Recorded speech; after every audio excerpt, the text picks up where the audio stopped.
Bonsoir et bienvenue dans votre émission, mesdames et messieurs, dans notre viseur. Aujourd'hui, la dysenterie amibienne, une maladie qui attaque une partie de notre appareil digestif. Comment se manifeste-t-elle?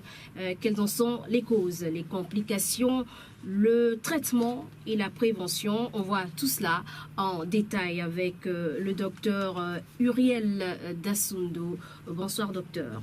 Bonsoir madame la présentatrice. Bonsoir et bienvenue. Vous êtes médecin diplômé en santé et sécurité au travail et environnement, c'est bien ça? Oui, c'est bien ça. Voilà, donc merci d'avoir effectué le déplacement dans nos locaux. Vous êtes là pour donc environ 55 minutes d'émission sur cette maladie, la dysenterie amibienne. Et pour vous, auditeurs, aimables auditeurs, vous pouvez intervenir dans cette émission déjà à partir de 15h30 au numéro que vous connaissez déjà, le 21 33 84 19 ou le 65 00 24 24. Surtout, n'attendez pas à la fin de l'émission pour pianoter donc ces numéros déjà à partir de 15h30. C'est bon, vous pouvez déjà appeler pour toutes vos préoccupations sur la dysenterie amibienne. C'est vrai qu'on va en parler déjà tout au début de cette émission, mais vous aurez certainement des apports à faire au cours de cette émission et sans plus tarder, on y va donc. Alors la dysenterie amibienne, on le sait, sinon je le sais grâce à ma documentation, c'est une infection parasitaire du gros intestin, mais de manière terre à terre. Docteur Uriel Dassundo, qu'est-ce que c'est la dysenterie amibienne? Je vous remercie. La dysenterie amibienne, c'est une parasitose, comme vous l'avez dit, une affection parasitaire très grave et largement répandue en zone tropicale et subtropicale, c'est-à-dire sous nos cieux. Elle est due à un germe, à un parasite qu'on appelle, c'est un protozoaire, on l'appelle Entamoeba histolytica. Oui, c'est compliqué, ça c'est sûr, oui. Mais c'est le germe, c'est le nom scientifique du germe responsable de la dysenterie amibienne.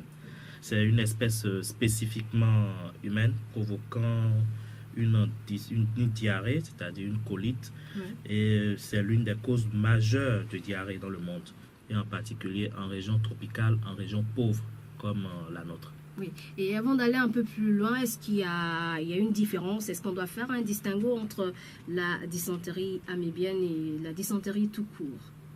La dysenterie tout court, c'est un terme générique, ça regroupe les maladies diarrhéiques avec émission de sang. La dysenterie amibienne, elle est due à une amibe. Voilà, donc c'est toute la différence. Toute la différence, elle est due à un protozoaire du nom de Entamoeba histolytica, comme je vous l'ai dit tout à l'heure. Voilà. Et comment est-ce que cette dysenterie-là se manifeste? Comment on sait qu'on est atteint par la dysenterie amibienne? La dysenterie amibienne, il faut déjà comprendre que c'est une infection. C'est une infection due à un germe qu'on rencontre dans un milieu pauvre. Oui. C'est une maladie du périte hydrofécal. Oui, c'est compliqué. Alors, pour les profanes, ceux qui ne s'y connaissent pas trop en médecine comme vous. Oui, c'est une maladie du périte hydrofécal, c'est-à-dire que c'est une maladie dont la contamination est favorisée par la malpropreté de l'eau de boisson, la malpropreté, la mauvaise hygiène alimentaire, si on peut le dire ainsi. Alors, donc là, vous donnez plus de détails sur les causes. Voilà, ça c'est les facteurs favorisants de cette maladie. Bien sûr. Maintenant, pour reconnaître quelqu'un qui souffre d'amibiase, de dysenterie amibienne, en gros, la personne, déjà, il y a les formes frustes, c'est-à-dire les formes dans lesquelles la personne ne présente pratiquement aucun signe. Il y a les formes maladies, comme l'amibiase maladie, et les formes compliquées. Alors, ce qu'il faudra décrire, c'est l'amibiase maladie. L'amibiase maladie qui est quand même dans 10 à 15% des cas très grave. Ça se manifeste comment? Par un syndrome dysentérique, c'est-à-dire émission de sel mucopurulent, c'est-à-dire il y a du pus, il y a du mucus et il y a aussi du sang. Du sang dans les selles. Alors, avant ça, il y a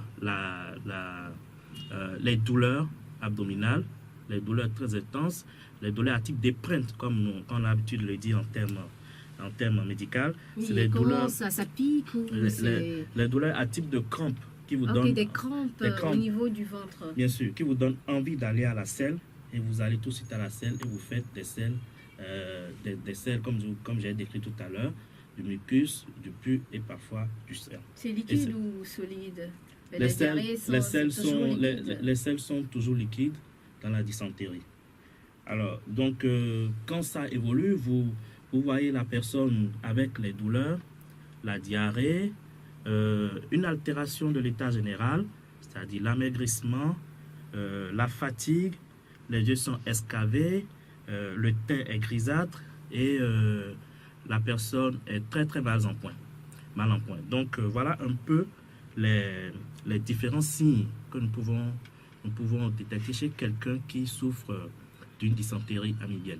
Ou amibiase, c'est la même chose, la dysentérie amibienne égale à amibiase intestinale, c'est la même chose. D'accord, c'est la même chose. Et oui. On revient donc sur ce point que vous avez tenté d'évoquer tout à l'heure, oui. La cause. Vous avez parlé d'un parasite dont le nom est assez compliqué à retenir, mais ça ne va pas nous empêcher de parler de ce parasite-là et des facteurs favorisants de l'amibiase. Alors, ce parasite, on l'appelle Entamoeba histolytica. Entamoeba histolytica. Histolytica. Ok, histolytica. Ça Voilà, veut dire quoi pour les curieux? Ça, c'est le nom scientifique donné à l'amibe, c'est-à-dire aux germes qui donnent l'amibiase intestinale. Alors, c'est un ver, c'est ça? C'est sous forme de bâtonnet? Comment c'est rond? C'est un ver parasite. C'est un ver parasite, un protozoaire qui donne des signes, comme on l'a décrit tout à l'heure. Oui. Si on doit décrire, c'est un peu comme un ver qui a une motilité cellulaire. C'est comme des cellules, mais sans flagelle. Donc, c'est très répandu sous nos cieux. Oui. Et ça est souvent en région très pauvre et ça donne des affections très graves comme la dysentérie amibienne. Oui, d'où ça provient? Est-ce que c'est dans le corps ou bien c'est à travers les eaux de boisson, les boissons sales, les eaux de boisson sales dont vous parliez tout à l'heure? Oui, les eaux de boisson, les eaux de boisson qui sont malpropres. Voilà, malpropre, c'est différent de sale. Oui, mauvaise hygiène alimentaire, mauvaise hygiène de l'eau de boisson et c'est très fréquent autour de nous. Et dès qu'on prend l'eau, soit dès qu'on avale la nourriture avec des mains sales, on peut facilement avoir une amibiase intestinale. Donc c'est comme un microbe, c'est bien ce que c'est pas un ver qu'on pourrait voir. Non. C'est quand c'est dans l'organisme que ça devient un ver, voilà. Ou bien comment ça se passe? C'est un microbe. C'est un microbe. Oui. Pour être plus clair, c'est un microbe. Vous ne pouvez pas voir à l'œil nu. C'est un microbe qui crée des dommages dans l'intestin, des ulcérations, et puis après la diarrhée et tout ce qui suit.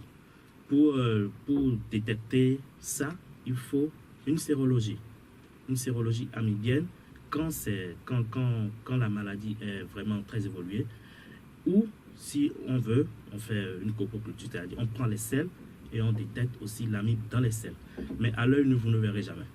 Mais comme on dit vers intestinal, on se dit, ben, c'est pas loin des vers qu'on voit, les vers de terre et autres, même si c'est un peu plus petit. Non, non. Ben, l'amibe n'est pas visible à l'œil nu. D'accord. Mais une fois dans l'organisme, est-ce que ça change sur le plan physique, est-ce que ça change de forme? Oui, dans l'organisme, effectivement, ça change de forme. Ce n'est plus vraiment la même forme, ça se multiplie. Et puis, c'est justement pour ça que parfois, la détection, même au microscope, est difficile. Puisque ça se multiplie, ça devient tout petit. Et puis, parfois, c'est très, très, très difficile à voir au microscope, même quand on fait la sérologie. Voilà, et c'est très répandu, vous le disiez, dans notre zone. Et nous sommes dans une zone endémique, donc c'est-à-dire que vous avez souvent ces genres de cas au cours de vos consultations. Oui, c'est très fréquent en consultation de maladies infectieuses. Vous avez ces genres d'affections ces genres d'affections on en attribue parfois, pas forcément une dysenterie amibienne, on pense à d'autres maladies, on pense à soit une gastroentérite simple, c'est-à-dire une infection digestive banale, après avoir pris un repas malsain, un repas malpropre. Et puis en réalité, c'est une dysenterie amibienne, c'est une amibiase intestinale. Et c'est malheureusement, quand la maladie a évolué, quand c'est déjà à un stade vraiment très poussé, qu'on se rend compte, après avoir fait la sérologie, la copoculture, tout ce qu'il faut, on se rend compte que c'est quand même une amibiase intestinale. Okay. Donc, si vous prenez cette émission, sinon vous prenez le train en marche, sachez que vous êtes sur Focus Santé. Votre émission aujourd'hui s'attarde sur la dysenterie amibienne. Donc, c'est le sujet du jour et vous avez la latitude de nous joindre au 21 33 84 19 ou 65 00 24. Et je rappelle que je suis avec le docteur Uriel Dassundo qui nous a déjà parler de cette maladie, en tout cas de quelques aspects. Qu'est-ce que c'est que cette infection-là de l'appareil digestif et autres, le virus, pas le virus, le parasite en cause, le microbe en cause, on en a entendu parler. On va continuer, progresser donc dans cette émission avec d'autres aspects non moins importants. On va parler des complications. Les complications, c'est qu'à ce niveau, les choses sont difficilement rattrapables. Quelles sont les complications de cette maladie, docteur Dassundo? Alors, les complications de l'amibiase intestinale, elles sont nombreuses. Les plus fréquentes sont ce que nous appelons la colite amibienne. La colite amibienne, c'est une infection. C'est la colite comme on connaît, ou c'est la colite, c'est bien ça? Oui, la colite amibienne, c'est une infection du côlon, d'accord? C'est une infection du côlon qui se manifeste par une diarrhée profuse, c'est-à-dire beaucoup de diarrhée, beaucoup de sel émise avec du sang, une altération intense de l'état général, avec une déshydratation très importante. Alors, après la colite amibienne, vous pouvez avoir aussi la colite nécrosante. Quand on parle de colite nécrosante, c'est que il y a une nécrose, c'est-à-dire qu'on commence à penser à une mort tissulaire, c'est-à-dire que le tissu qui tapisse le côlon commence à prendre un coup et peut être grave. Et vous comprenez avec moi, quand il y a mort d'organes, cette affection, cette complication peut être mortelle aussi, mortelle définitivement. Donc ça se manifeste par des douleurs insupportables, la diarrhée. Au niveau du ventre, au niveau du ventre, les douleurs abdominales insupportables, la diarrhée qui est très sanglante et on a une fièvre très élevée. Et puis cette colite est mortelle si dans les minutes qui suivent, on ne fait rien. Donc ça entraîne la fièvre tout et tout. Oui, ça entraîne la fièvre, contrairement à l'amibiase intestinale, la colite amibienne simple qui n'entraîne pas de fièvre. Ça, c'est un signe différentiel qui permet de savoir qu'il y a complication. Alors, donc, dans ce registre, le côlon est dilaté, Oui, le côlon, qu'est-ce que c'est que le côlon? C'est vrai que ça fait partie de notre organe, mais on aimerait bien savoir où ça se situe et quel est son rôle. Le côlon, c'est en fait un des organes du tube digestif. Son rôle, c'est de permettre une bonne évacuation des déchets alimentaires. C'est ce que nous appelons généralement l'intestin, le gros intestin. Et puis, son rôle... Donc, c'est situé au niveau du gros intestin, c'est bien ça? Voilà. Donc, son rôle, l'évacuation normale des déchets, des détritus alimentaires, avec une bonne motilité, tout ça. Donc, quand ça prend un coup, vous comprenez que ce mécanisme n'est plus mis en jeu. Tout est différent.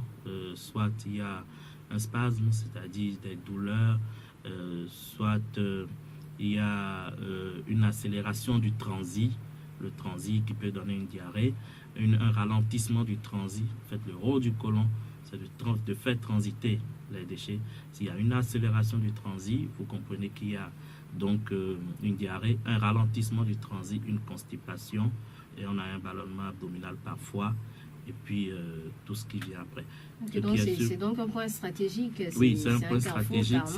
C'est en fait l'organe, c'est l'organe qui définit en quelque sorte le mécanisme de l'amibiase intestinale. Donc le parasite va toucher, va même entraîner, côlon. Bien sûr, le parasite va même entraîner des ulcérations. Donc il y a des blessures. Il y a des blessures. De ce côté. Et quand nous faisons ce qu'on appelle l'endoscopie, c'est un examen d'imagerie qui permet de voir à l'aide d'une lampe la lumière intestinale. Vous allez voir qu'il y a des ulcérations, il y a des plaies, ça saigne. C'est justement les germes, dans ce cas bien sûr, les germes, le parasite qui est en train d'ulcérer la paroi et qui donne ces saignements. Et par la suite, quand il y a accélération du transit, c'est-à-dire la diarrhée, on comprend donc aisément la présence de sel, la présence de sang, oui, dans les selles. D'accord. Voilà. Donc, je vous ai coupé un peu dans le développement par rapport aux complications. Voilà. On était au niveau du côlon. Du côlon nécrosante aiguë, où le côlon est très atteint, avec une manifestation clinique comme les douleurs insupportables, la fièvre, le côlon qui est très dilaté, atone. Et le traitement dans ce cas, ne peut qu'être chirurgical. On est bien obligé d'aller ouvrir et de couper la partie qui est ulcérée, la partie qui est nécrosée, c'est-à-dire la partie morte. Et ça fait combien de mètres ou de centimètres ce dont vous parlez? Bon, c'est le côlon ou bien la partie qu'on doit couper? Non, la partie certainement dépendra de... La partie dépendra en fait de ce qu'on aura à l'endoscopie, c'est-à-dire ce qu'on aura vu à l'endoscopie. L'organe en lui-même, l'organe en lui-même environ 8-9 mètres environ. Donc, voilà. Donc c'est assez long. C'est long, donc ça se ramifie. Si on doit rallonger ça, c'est très long. C'est très long. Et on entend aussi parler de cancer de côlon et ça fait partie aussi des maladies qui attaquent cet organe très important donc de l'appareil digestif, le côlon. Voilà, on est au niveau des complications. C'est certainement pas la seule complication. C'est pas la seule complication. Après la colite nécrosante, nous avons aussi l'amebome. L'amebome, c'est une tumeur, c'est-à-dire une prolifération anormale des cellules du côlon. Ça peut mimer un cancer du côlon.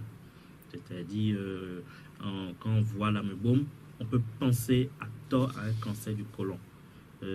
C'est seulement les examens d'imagerie et les prélèvements sanguins qui nous permettront de savoir exactement est-ce que c'est un amebome, est-ce que c'est un cancer. Et dans ce cas aussi, le diagnostic est chirurgical. Les signes cliniques sont pratiquement les mêmes signes que le cancer. Les selles remplies de sang, l'amaigrissement, la fièvre répétée, la l'hyperthermie qui ne chute jamais, la déshydratation intense. En tout cas, tout ce qui rentre en compte l'amaigrissement, de l'altération de l'état général. Donc, l'ameubome, c'est une tumeur du côlon qui peut faire penser à un cancer. D'accord, et c'est le test qui pourra permettre de statuer sur ce que voilà. c'est vraiment. Et Voilà. après l'ameubome dont vous venez de parler, quelles autres complications on pourrait entrevoir? Après l'ameubome, vous allez, il y a des localisations extra-digestives. C'est-à-dire, nous avons parlé tout le temps des localisations digestives de l'amibiase. Oui. On a parlé tout le temps de l'intestin, du côlon. Alors, après ça, nous avons des localisations extra-digestives, c'est-à-dire que d'autres organes peuvent être touchés par l'amibe, comme par exemple le foie. Qui n'est pas trop loin qui n'est pas trop loin de l'intestin, mais on met ça à part puisque les manifestations ne sont pas les mêmes. L'abcès du foie, en général, l'abcès amibien du foie, c'est comme ça on appelle, est très fréquente.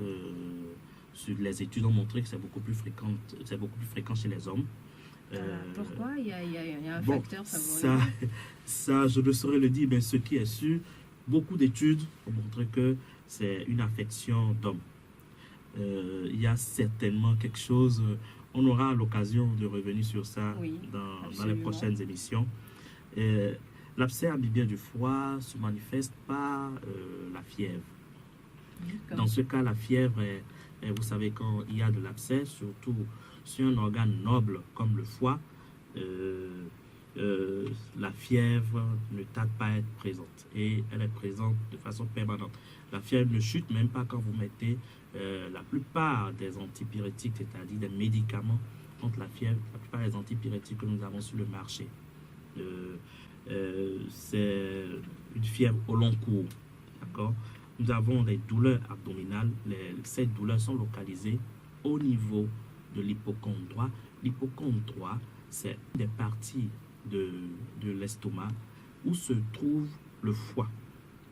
Alors, généralement, quand quelqu'un vous dit « j'ai mal », ou bien quand vous entendez un médecin ou un agent de santé dire « j'ai mal à l'hypocondre droit », alors très souvent, on pense à une maladie du foie, la plupart du temps, parce que c'est le foie qui est l'organe le plus sensible, le plus noble qu'il y a dans cet espace abdominal.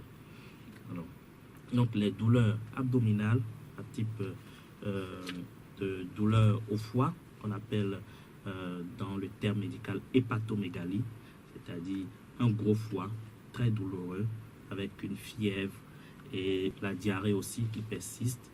Parfois, le foie est tellement gros qu'il y a une toux, ça comprime le diaphragme. Il y a donc une là, toux, ça touche un peu l'appareil respiratoire. Voilà, il y a une toux, il y a des gènes respiratoires, et voilà un peu. La confirmation du diagnostic se fait par la sérologie, c'est-à-dire on prélève le sang et on regarde, on recherche les amibes pour voir. Et on peut aussi le faire après une ponction biopsie du foie, c'est-à-dire on ponctionne le foie. Et on prend une partie. On ponctionne, on met une aiguille, parce que c'est souvent rempli de pus. On ponctionne et puis on recherche. Voilà, on recherche les amibes. Voilà un peu ce que nous pouvons dire de l'abcès amibien du foie. Donc le foie prend du volume, hein, c'est bien ça. Oui. Et dans quelle action ça arrive? Par quel mécanisme? Les amibes, vous avez parlé de petites choses à peine visibles au microscope. Tout à l'heure, vous avez parlé du côlon qui est ulcéré, c'est-à-dire il y a des plaies.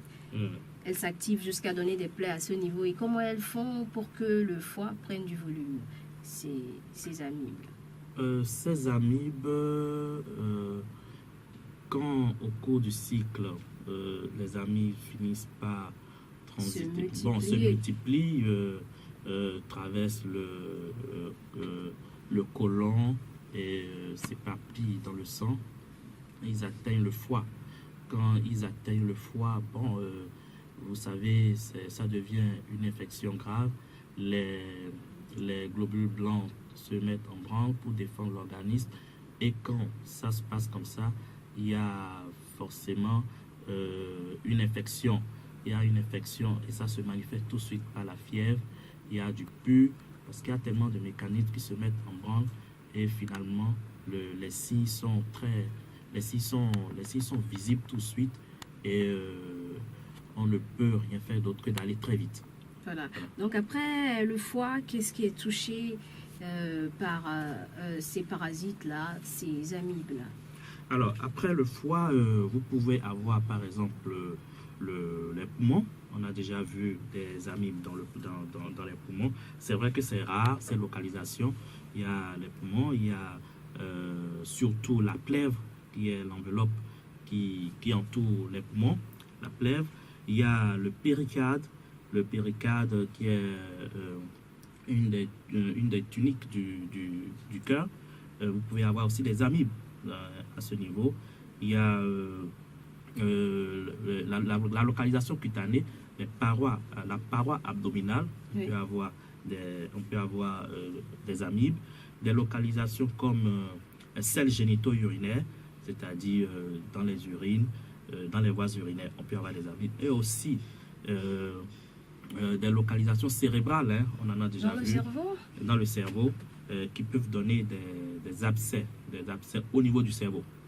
Elles sont donc très mobiles, hein, Ah oui, elles sont très mobiles. Il faut aller très vite dès lors qu'on constate que c'est une amibiase intestinale ou si c'est une amibiase extra-digestive, il faut aller très vite parce que ça peut tuer. Et quelles sont les conséquences, les impacts qu'elles ont sur ces organes qu'elles touchent? Vous avez parlé du cœur, du cerveau. À quoi peut-on s'attendre et quand c'est déjà à ce stade-là? Alors, quand vous avez le cœur, par exemple, ça touche comment on appelle ça, touche la péricarde qui est une tunique du cœur. C'est-à-dire, c'est comme une enveloppe, c'est bien voilà, ça? une enveloppe. Ça peut donner ce qu'on appelle une péricardite. Une péricardite, c'est une inflammation, une infection de cette enveloppe qui entoure le cœur, d'accord? Et vous comprenez que quand ça arrive comme ça, une inflammation, une infection, il y a la fièvre, il y a des douleurs thoraciques, surtout si c'est une péricardite, les douleurs thoraciques, il y a ce qu'on appelle, il y a un signe typique qu'on appelle le frottement péricardique, que seul le médecin peut vraiment l'apprécier à l'auscultation. Il y a la fièvre, et puis voilà. Quand on soupçonne ça, on fait l'électrocardiogramme, c'est-à-dire l'examen électrique du cœur qui confirme le diagnostic. Et dans ce cas, il faut mettre des antibiotiques on reviendra sur ça, oui, mettre des antibiotiques pour faire le traitement. C'est pareil hein, au niveau de la plèvre, dans l'enveloppe qui entoure les poumons. Là, on peut avoir une pleurésie. La pleurésie, c'est en fait l'épanchement liquidien. L'épanchement liquidien dans la plèvre, c'est-à-dire on constate... Un débordement? Voilà, on constate du liquide, pas un épanchement liquidien, je devrais dire. C'est-à-dire c'est du liquide dans la plèvre. Normalement, il n'y a rien au niveau de cette enveloppe qui entoure les poumons. Mais dès lors qu'il y a un liquide, c'est qu'il y a un problème. Alors donc, quand on a une amibe à ce niveau, on peut y avoir du liquide, ça peut donner c'est ça qu'on appelle pleurésie ou épanchement pleural. Et là aussi, les signes sont pratiquement les mêmes choses, les douleurs, la fièvre. La personne, cette fois-ci, a la particularité de respirer très mal, une très très mauvaise respiration. Nous disons souvent en termes médicaux que la personne est en dyspnée. Et puis, il faut dans ce cas ponctionner. Quand c'est le liquide, on constate qu'il y a véritablement gêne respiratoire, il faut ponctionner, il faut mettre des antibiotiques après avoir fait l'analyse du liquide ponctionné, du liquide prélevé. pour faire une antibiothérapie qui pourra vraiment lutter contre le germe détecté. Donc, les poumons, le péricarde, sur la paroi abdominale, c'est pareil. C'est la même chose. Et puis, génito-urinaire, Oui. Ça pose des problèmes au niveau voilà, ça pose du des canal problèmes. pour uriner. Voilà, ça donne ce que nous appelons dysurie, c'est-à-dire vous urinez mal. Ça dit, Il y a des douleurs ou bien des comment douleurs ça se passe? en voulant uriner, en voulant faire la miction, ça brûle. Autant chez les hommes que chez les Que femmes. chez les femmes, ça brûle et vous pouvez avoir des sécrétions blanchâtres, des sécrétions blanchâtres. Donc ça n'a rien à voir avec les infections, les IST. Oui, ça peut mimer une IST. Vous pouvez avoir des sécrétions blanchâtres qui vont vous faire penser à une urétrite, c'est-à-dire une infection de l'urètre.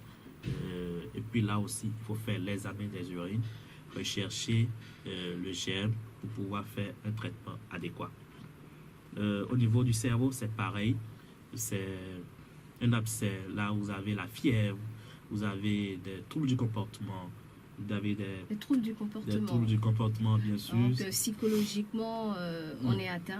Voilà, soit vous avez une vigilance très diminuée, vous n'arrivez vraiment plus à rien Il y a faire. distrait, Voilà, pas concentré du tout. Voilà, manque de concentration. Parfois, vous avez une amnésie, c'est-à-dire la perte de mémoire.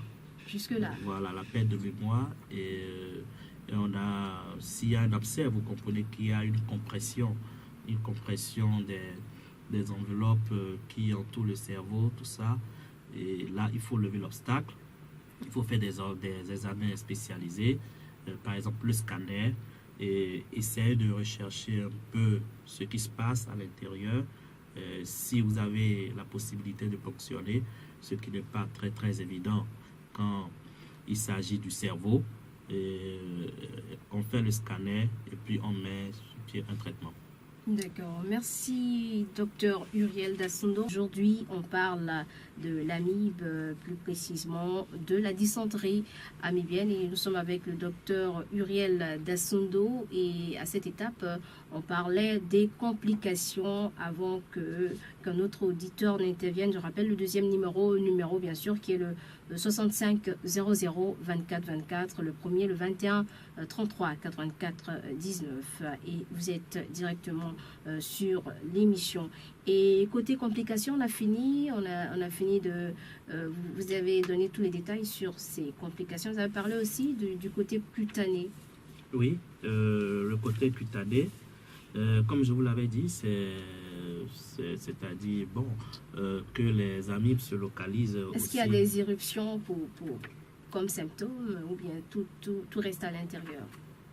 Des éruptions, on peut l'avoir. On peut avoir des éruptions au niveau de la peau, du ventre. Au niveau du ventre. Et puis il faut dans ce cas aussi essayer de faire une sérologie. Il faut faire la sérologie amibienne et puis rechercher rechercher les amibes pour pouvoir faire le traitement. D'accord. Voilà donc pour les complications de la dysenterie amibienne. Maintenant, on va parler du traitement parce que c'est important. Heureusement, c'est une maladie qu'on peut guérir. C'est une maladie qui n'est pas incurable. Donc, on parle maintenant des manières, des différentes façons qu'on a, dont on dispose de guérir cette maladie, la dysenterie amibienne. Premièrement, comment ça se fait? Alors, le traitement de la dysenterie amibienne, ça dépend de l'étape à laquelle nous avons reçu le malade. Le malade, oui. Il faut reconnaître déjà que la dysenterie amibienne, avant qu'on ne parle de dysenterie amibienne, oui, il faut reconnaître qu'il y a ce que nous appelons amibiase infection. L'amibiase infection, c'est d'ailleurs la plus fréquente. C'est que la personne est porteur, mais ne manifeste pas la maladie. La personne a les amibes. On peut les avoir dans l'organisme sans manifester la maladie. et nous appelons ces gens de patients des porteurs sains. Comment ça se fait qu'on ait ces parasites dans le corps? Oui, on a ces gens de parasites dans le corps. Vous savez, il y a plusieurs formes d'amibes. Il y a les amibes qui sont commensales. Quand nous parlons de commensales, c'est-à-dire qu'elles sont au sein de l'organisme, mais ne développent aucune maladie. Ça n'entraîne pas de symptômes, rien du tout. Et Alors, qu'est-ce qu'elles font? À quoi ça sert dans l'organisme alors? On aimerait bien savoir. Bon, je dirais tout simplement que ça joue un rôle d'équilibre. Ça permet de jouer un rôle d'équilibre au niveau de l'intestin. Ça n'embête en rien, ça ne vous dérange pas. Et puis, vous êtes là et vous circulez avec. Bon, normalement, il n'y a aucun problème pour ça. Ceux-là sont des porteurs sains. Pour les porteurs sains, vous comprenez avec moi qu'il n'y a rien à faire si ce n'est pas faire un examen systématique au cours d'un bilan de santé, au cours d'une visite systématique dans une entreprise, par exemple. Vous comprenez qu'il n'y a absolument rien à faire. Donc il y a des gens qui qui ont dans leur organisme ces parasites-là, naturellement. Voilà. Mais il y a d'autres qui n'en ont pas. Il y a d'autres qui n'en ont pas. Donc, les porteurs sains, eux, on ne peut pas les traiter si on ne fait pas des examens systématiques pour savoir. Et ils sont, je peux vous assurer, qu'ils sont les plus nombreux. Ils sont les plus nombreux. Et dès qu'on a la certitude qu'ils ont des amibes, bon, on peut leur mettre un traitement. On peut leur mettre un traitement comme par exemple une molécule qu'on appelle le tiliquidol. Dans le commerce, on le vend sous le nom oui, on ne va pas faire la publicité d'un produit ici, mais on va parler de manière, on va les prendre dans leur sens générique, les thèmes génériques. Okay. Mais d'abord, petit éclaircissement, celui qui a déjà ces parasites dans le corps. Donc, les parasites qui sont, disons, nuisibles à son organisme viennent de l'extérieur, c'est bien ça. Voilà. Et contaminent un parasite, ceux qui sont à l'intérieur, ou comment ça se passe? Expliquez-nous un peu. Bon, alors là, c'est un peu difficile à expliquer, mais je vais essayer. Oui. Ce qu'il faut retenir au niveau des amibes, il faut reconnaître que nous avons deux formes. Nous avons la forme trophozoïde, et la forme kyste. Alors, la forme trophozoïde se présente à leur tour maintenant sous deux aspects. Oui. Comme on vient d'en parler, Entamoeba histolytica, qui est très agressif, qui est très agressif pour les tissus, qui donne l'amibiase maladie, dont on a décrit les signes tout à l'heure. Une autre forme de trophozoïde, c'est l'Entamoeba minuta. L'Entamoeba minuta n'est pas agressif, est commensal et donne ce que nous appelons amibiase infection. Ça ne vous dérange pas. Oui. Voilà. Après la forme trophozoïde qui reste au sein de l'homme, comme ça, il y a la forme kyste.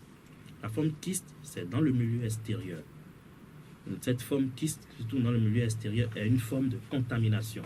Vous prenez les kystes, que vous les ramassez, bon, vous avez les mains sales, vous mangez avec les mains sales, avec de l'eau sale, vous avalez, et puis à l'intérieur, ces kystes se manifestent en trophozoïdes. Si vous avez de la chance, c'est-à-dire ces trophozoïdes donne beaucoup plus d'Entamoeba histolytica qui vous agresse correctement.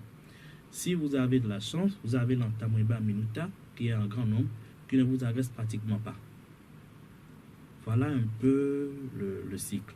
Alors, donc, la plupart des personnes infectées ont en leur sein la forme de trophozoïde minuta qui donne juste l'amibiase infection, et pour ça il n'y a pas d'hospitalisation, il n'y a pas de produits injectables à faire à part des comprimés d'un antibiotique précis qu'il faut prendre pour régler le problème. D'accord. Donc, Voilà. on continue avec le traitement que vous avez abordé tout à l'heure. C'est vrai qu'il faut se procurer de certains produits. Il faut avoir des produits dont on va se contenter d'appeler ici les noms génériques. Donc, on vous laisse y aller. Et comment on continue le traitement? Bon, alors, les porteurs sains sont traités par soit du tiliquinol, soit de la diloxanide furoate, soit la paromomixine. C'est des termes techniques difficiles à prononcer, mais voilà un peu les porteurs sains, c'est ces molécules qu'on leur administre, et puis bon, tout rentre dans l'ordre. Alors, quand il s'agit d'une colite aiguë, c'est-à-dire ici il s'agit d'une amibiase maladie, une amibiase intestinale maladie, une colite, voilà comme ce qu'on fait. Il faut déjà, puisque le patient est à une altération de l'état général, il faut prendre le patient en urgence. Prendre ce patient avant tout le monde, même si vous en avez des milliers sur votre banc. Vous prenez ce patient avant tout le monde. Vous le mettez dans un lit. Vous prenez un cathéter. Vous mettez le cathéter et vous commencez, en attendant une antibiothérapie précise, vous commencez à remplir ce patient. Qu'est-ce qu'on appelle remplir? C'est lui apporter des perfusions de soluté comme le Ranger lactate qu'on a dans nos pharmacies à l'hôpital, le Ranger lactate, le sérum salé, le sérum glucosé. On essaie de faire un remplissage vasculaire, d'hyperhydrater la personne, pour que la personne se retrouve quand même, c'est-à-dire la personne sorte de sa fatigue, de son altération de l'état général. Et puis après ça, on peut mettre des antibiotiques dont le chef de file est quand même le métronidazole. Le métronidazole qu'il faut injecter 750 mg 3 fois par jour. Le tinidazole, tout ça, c'est des antibiotiques qu'on administre en cas d'amibiase intestinale, surtout amibiase maladie. Ça revient aux spécialistes, aux médecins de savoir quelle conduite suivre, à tenir lorsque un cas comme ça se présente à lui. Maintenant, ici, comme on est en train de parler aux auditeurs, on va plus mettre l'accent sur la prévention, la grande question, la prévention, parce qu'on est presque au terme de cette émission. On va profiter de ces quelques minutes qui nous restent pour parler de la prévention. Que faut-il faire pour prévenir la dysenterie amibienne? Il faut vraiment respecter les règles d'hygiène, absolument. Voilà. Pour prévenir, c'est l'amibiase. Nous avons déjà dit au début de cette émission que c'est une maladie du péril hydrofécal. C'est-à-dire que c'est une maladie liée à une infection de l'eau et une infection des aliments, c'est-à-dire les aliments sont malpropres, l'eau est malpropre. Alors, la prévention va s'accentuer surtout sur les règles d'hygiène. Hygiène de l'eau de boisson, hygiène des aliments, et il faut pouvoir aussi que les aliments soient bien cuits, parce que les aliments crus, mal cuits, peuvent donner une amibiase intestinale. Donc, en somme, se laver les mains avant, comme on l'a toujours dit depuis des années, des lustres, depuis le cours primaire, se laver les mains avant et après le repas, se laver les mains après avant les toilettes, et après les toilettes, et s'assurer que nous avons un repas sain, très propre, et essayer d'aménager nos milieux de vie, son environnement. Il faut de la propreté autour de soi. Cette cette mesure d'hygiène est pratiquement ce qu'il faut pour pouvoir prévenir une amibiase intestinale. Voilà, donc la solution, c'est de respecter les règles d'hygiène. Et vous le savez, puisqu'on en parle tout le temps, c'est en cause pour plusieurs maladies comme la dysenterie amibienne. Voilà, donc merci à vous, docteur Uriel Dassondo, pour toutes ces précisions, combien de fois importantes pour nous et les auditeurs. Merci d'être passé. Et on retient aujourd'hui qu'on a parlé de la dysenterie amibienne.